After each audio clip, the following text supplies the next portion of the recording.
What's up YouTube, Dale here from Zephyr, and today I am bringing you an update to Salamangreat. That's right, I've finally been able to pick up the support in the form of Salamangreat of Fire and Raging Phoenix. So I thought I'd put this deck together to show you exactly what it can do. With the new support, it has great consistency for a very nice board lock going first, but also great consistency for a Power Punch OTK going second. So with all of that out of the way, please smash that like button, hit that notification bell and subscribe so you don't miss out on any more upcoming content. So let's start off with the new cog that keeps the deck turning, and that is the Salamangreat of Fire.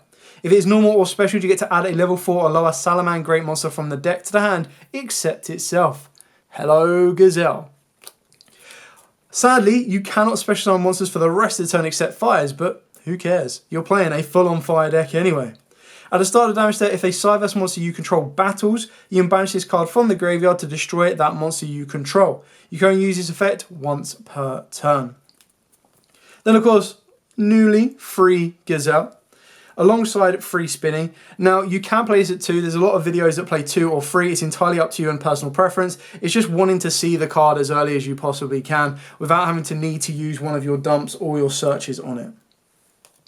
For your other starter as well, we are playing Triple Buffalo. Now, yes, this does kind of clash a little bit with your Salamangreat of Fire, but there are ways of working between the two, and the draw of Buffalo can be incredibly powerful and very, very important to help you extend your board that little bit further. Ideally, between the two, your Fire is your better one, in my opinion. And you'll see that we're not playing Silent Mining, so you could take out Buffalo for Silent Mining, you could take out your Buffalo for more hand traps. It really is up to you. You have a great bit of flexibility with the deck. We've then got 2 Foxy, followed by 1 Jag, 1 Falco, 1 Fowl, and 1 of the more recently new card, Weasel. Now, Weasel is what instigates the board lock, because if you have 2 or more Salamangreat monsters in your graveyard, you can special summon this card from your hand.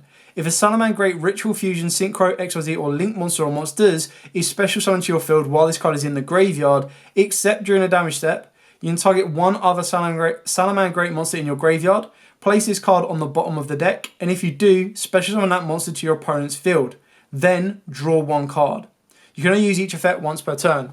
Now the reason that is so good is it gives you the ability to Gozen lock your opponent. Like, the deck could naturally play Gozen anyway because it did focus on just purely fire monsters. But now what it can also do is Gozen lock your opponent, leaving them with only a fire monster. And a lot of people forget that when you have Salamangreat Sanctuary face up on the field, it's very difficult for your opponent to crash that monster you've given them. So it really does cause them a lot of issues. And then when you're giving them something as weak as a Salamangreat of Fire with 800 attack, as they try to crash it and it doesn't die, you're then going back the next turn to hopefully complete that OTK. Then for the hand traps, we are playing Triple Ash Blossom, followed by Triple Infinite Impermanence. Again, if you wanted to play more hand traps, there are builds that play stuff like Nibiru's, Veilers, Drolls, entirely up to you. I went with a balanced option of board breakers in the form of droplets and talents, but you can very easily make these nibs. The idea that, or the reason I looked at it is I didn't want to drop so many monster effects on my opponent during turn 0 in case they had a talents to look at my hand, rip it, or anything like that. So you kind of hold those back. I don't really want to Nibiru them, and I don't really want to Bestial them. Not that you can do much in this build when you do something like that, but the idea was that you kind of want to use talents to, if they do hand trap you, you get full knowledge of their hand, or you draw cards to help you extend. That's kind of what I went with. And then droplets can help you break a board as well as setting up a board. We're then going with a really cool spell card that came out in Age of Overlord, and that is Fire Recovery. So you target a fire monster in your graveyard, send 1 card from your hand to the graveyard, and if you do, you special summon that targeted monster. You get to banish this card from the graveyard to target 3 of your fire monsters that are banished and or in your graveyard, shuffle them into the deck, and then draw 1 card.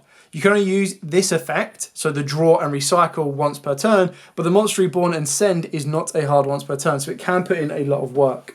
And I kind of went with Fire Recovery just because it wasn't a hard once per turn over the fact of Charge, which does do that recyclability for you a little bit, as well as that summon, but you can only activate 1 charge per turn, whereas this you can activate multiple times, you just can't recycle multiple times.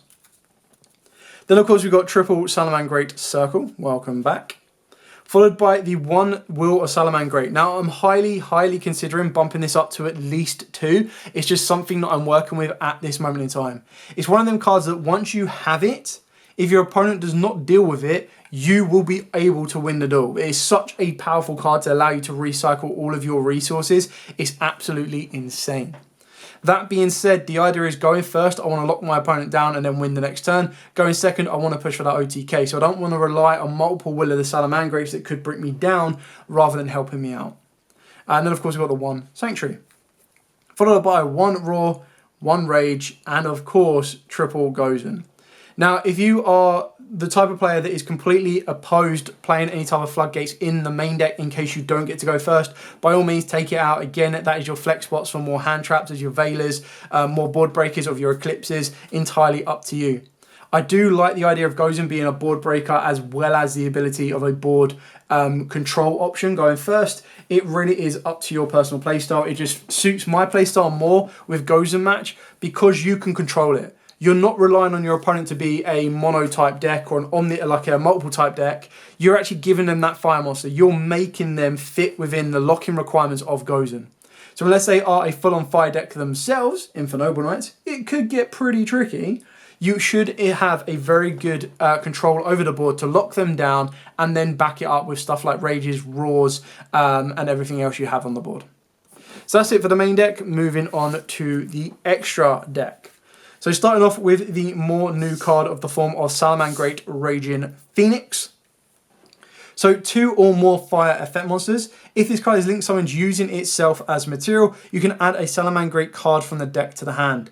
If a face-up fire monster or monsters you control is destroyed by battle or card effect while this card is in the graveyard, you can target one of those monsters, special on this card, and if you do, this card gains attack equal to that monster's attack points. So it does give you some very nice floatability as well. Then of course we've got 2 Yugioh just for that attack reduction and that spin back, followed up by triple Sunlight Wolf and triple Balinks, all pretty standard on this exact lineup. Then we do have the generic 1 Heater, followed by the 1 Pit Knight Earl, just for the pure fact in order to negate and reduce your opponent's monster's attack to 0, it can really help you instigate the OTK play off of the back of the Violet Chimera.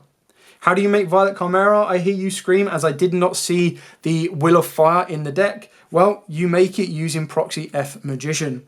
So the whole idea of the combo is to fuse your Proxy F Magician plus your Yugioh into your Violet Chimera. Violet Chimera will gain its attack, while also then, because you went through Yugioh, you would have already reduced your opponent's monster's attack to 0 or as low as possible, and then you're swinging in for the final punch to complete that OTK.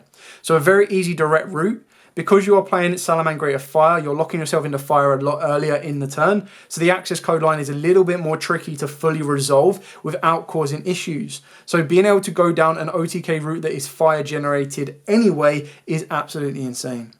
And then the final card is, of course, the Mirage Stalio. What I love about this card is the ability to bounce back Kaijus, so you can just Kaiju your opponent again. Really, really kind of cool card. 1 is probably all you need, in my opinion. I feel that you're able to recycle it enough with stuff like Jaguar and everything else you might need. So that is it. Very straightforward, very simple, very to the point of what a Salamangreat deck can now look like. Now, if you're not a fan of the OTK route, some people do also play Splash Mage and Heat Soul, which will give you a bit more draw capabilities if you want to go down that route as well. But I feel the deck is very, very good right now. It still has its same weakness that a Nibiru can really, really hurt it. But when you're playing cards like Fire Recovery, because it's not a card that it absolutely has to be played in order for you to complete your combo, it's one of them ones where if your opponent, if you go end of main phase and they go Nibiru, you can still use Fire Recovery to come back into the game and rebuild your board as if Nibiru never happened. On top of that as well, when your opponent is Nibiruing you, that's when your talents becomes even stronger because you could still, if you wanted to, but again, more times than not, you'll look at your opponent's hand and go, cool, yoink, get rid of that. They're now playing with 2 less cards and they're having to try and break your entire board that you've just come back from. So it's no longer nib, game over, it's nib, I can still work with this.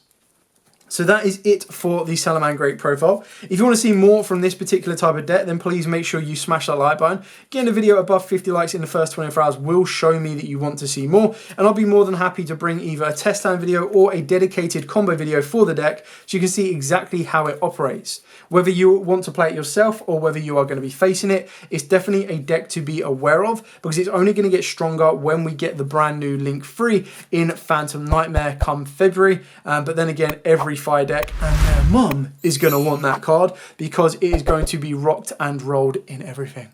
But for now, thank you so much for watching. Don't forget to like, comment, subscribe, share. Till next time, as absolutely always, stay safe and of course, happy dueling.